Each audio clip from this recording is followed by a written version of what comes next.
Over the past 5 months, the Road to Rio team has been on a journey to discover what cities are doing to reduce their carbon footprint.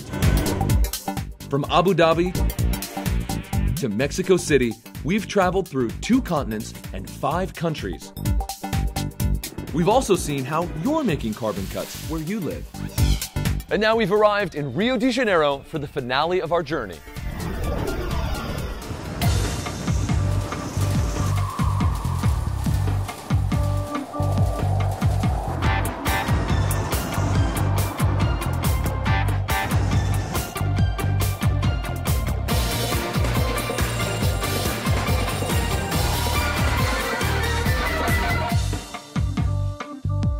Hello and welcome to the finale of our Road to Rio series. I'm Philippe Cousteau. Here at Rio Plus 20, delegates have gathered from around the world to discuss solutions for environmental conservation that also addresses social inequality and poverty. This conference comes 20 years after the original United Nations Conference on Sustainable Development and the Environment, which was otherwise known as the Earth Summit.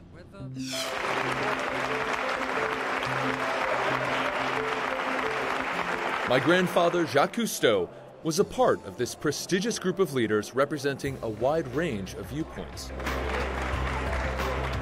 Together, they set the stage for decades of environmental work. The Earth Summit produced Agenda 21, a comprehensive blueprint for worldwide sustainable development in the 21st century. Now, 20 years later, their successors are back in Rio to review the progress and look to the future. The challenge is to manage our planet's resources in a sustainable way to benefit today's economies without sacrificing the needs of the generations to come. To talk about those challenges, we've assembled a small panel who've graciously endured the rainy conditions here in Rio. Gathered with me today to talk about some of the major issues being discussed at the conference are Jim Leap, the director of WWF International, Helen Clark, former Prime Minister of New Zealand and the head of the United Nations Development Program, and João Scarpellini, Youth Community Consultant for the United Nations. Thank you so much for joining us this morning here at the Rio Plus 20 conference. Now, it's been 20 years since the original Earth Summit here in Rio de Janeiro, Brazil, and there is some skepticism about what kind of progress has been made in the last 20 years. Now, Helen, you work as part of the United Nations machine and system at the United Nations Development Program. What is your perspective on what kind of progress we've made over the last 20 years? Well, my perspective is that there are good conventions in place. Global Environment Facility's done a great job. Agenda 21 sent a lot of people home motivated 20 years ago, but the progress certainly has not been far and fast enough. And if anything comes out of this great gathering across government, civil society, business, it's my hope that they will go home inspired to do better, because the world has not done well enough yet. Jim, there was a report card that came out about the progress or lack thereof. As the general director of a global conservation organization, what is your opinion about where we stand today and the frustration that these types of conferences don't achieve very much? Well, the report card brought home a message that I think is clear to all of us, that the targets set 20 years ago have largely not been achieved. And as Helen says, infrastructure has been put in place, treaties and other instruments, but we haven't managed to begin to bend the curves, to change the direction that we were facing 20 years ago. And so deforestation, overfishing, climate change all continue to rise. And that means that we have to find ways to break through. And these kinds of meetings have a role to play there.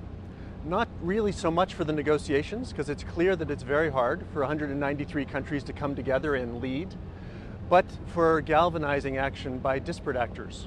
Companies who are ready to step up to bring sustainability into their own business, governments who are ready to act at home or to join with their neighbors to try and crack these issues.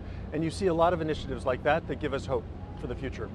Now, there's some debate that it would be more efficient to bring together, say, the G20, which is responsible for roughly 80% of the world's carbon emissions.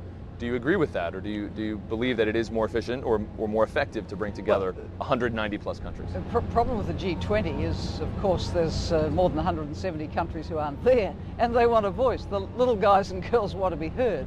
I come from the South Pacific, a lot of small island countries. They have very important issues to press at a meeting like this.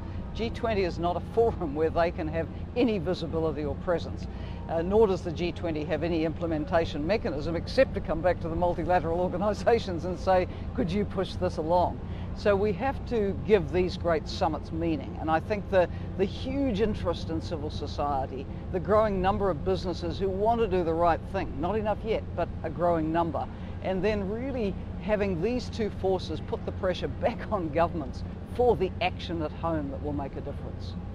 João, as a youth representative and coordinator, what is the sense among young people here at the conference and in general with respect to these types of gatherings and again the lack of perceived progress in the last 20 years? Well, in the youth field, I think we actually had quite a few progress, and especially when we think about participation 20 years ago, or lack of participation or meaningful participation. I think we came a long way through. Now we have a major group which is recognized, one of the 9 major groups in the conference, so we can organize all the youth constituency to actually have a unified statement, to actually negotiate with the different delegations and make sure that civil society youth is there and represented and vocal. So I think we did came a long way. So is there a sense of optimism about this conference and the potential? Because there's a lot of bad news in the press these days about climate change, ocean acidification, collapsing fisheries, and with technology and the internet, young people are more informed than ever before. Absolutely. But there's still optimism. Absolutely. I think there is a big frustration in terms of the text, but also I think everybody from the youth perspective came here knowing that there was a big challenge ahead of us. But also what you see here is that there is a lot of people that are not just sitting and waiting for the negotiations to happen. We have Rio Plus Social, we have the People Summit, different initiatives where it's basically individuals coming and bringing solutions to the table. I think what we realize is that nobody has a solution themselves. It's not governments, it's not the businesses, it's not the UN, it's not the young people alone. We need to bring everybody together, and I think we're doing a pretty good job to make sure we invite people to this dialogue to try to figure out a way to do things together.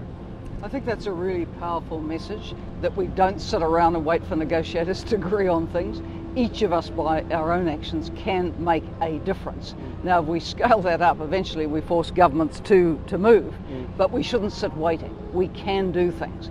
At the UN Development Programme, we will get on and do the best we can with the resources we have to support developing countries to move on a sustainable track, regardless of the outcome document. The outcome document can help us move forward, but it's not going to hold us back. So in many ways, that's the most important thing about this conference, right, is what's happening around the edges. Yeah.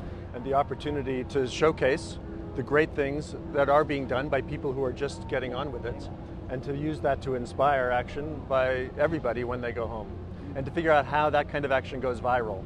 Action is a very important theme, and coming up next, we'll be talking about green economies and the role of the private sector in moving forward and making progress here at the Rio Plus 20 conference and in the future.